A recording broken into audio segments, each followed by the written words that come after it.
I'm Melissa Jadot, and I am a homeschool mom of 2.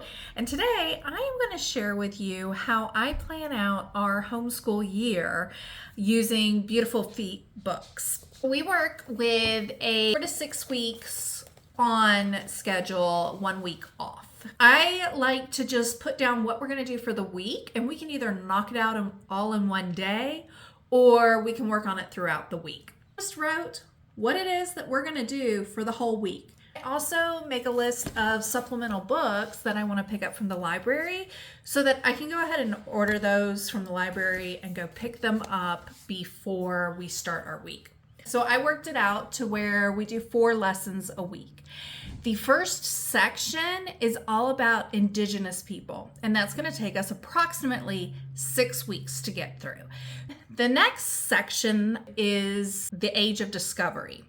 I only use about 3 weeks' time during the Age of Discovery, going through the Colonies. Because it's 7 weeks long, and that's 4 lessons a week. It really dives into what life was like with the colonies, creating the colonies, building up the colonies, everything up until the Revolutionary War.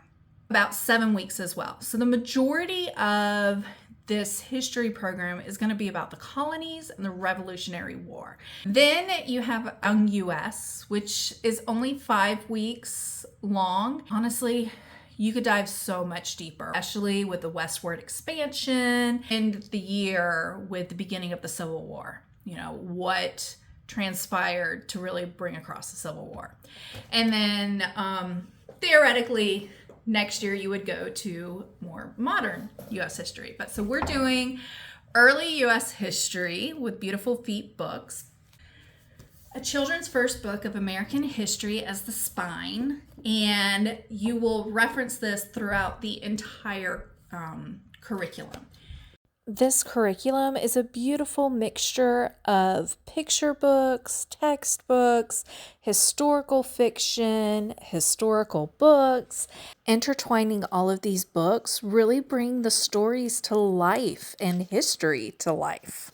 Each section contains rabbit trails. It also has art projects and activities to do. 3 to 4 comprehension questions so that you can dive deeper and open up a dialogue for discussion. I love that this curriculum does call out when things are incorrect or not right. It has you bring your child in to really think critically about those instances. In lesson 34, it says Columbus was a complex historical character who changed the world. The debate around how to remember him is active and vigorous.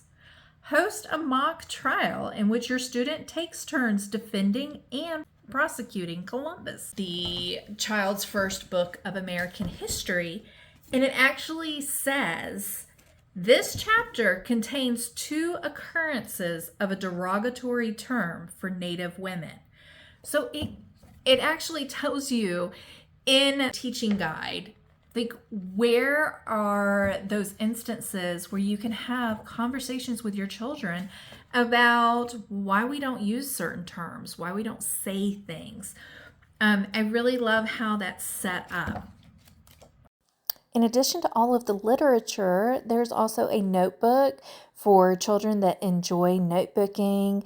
There's a timeline to really help them put these events into chronological order. And throughout the curriculum, there are references to videos like Khan Academy and Crash Course, and there's even games to play. So this curriculum is fully fledged out. There's no way that you could get through everything in an entire year. So pick the pieces that you love and go from there. I did receive a complimentary copy of Early American History by Beautiful Feet Books to facilitate this review. But as always, all opinions are 100% my own. So if you have any questions, please ask them in the comments below, and I will be happy to answer them for you. And if you're a homeschool parent, make sure you click the follow button and check us out over at ouradventuresinhomeschooling.com.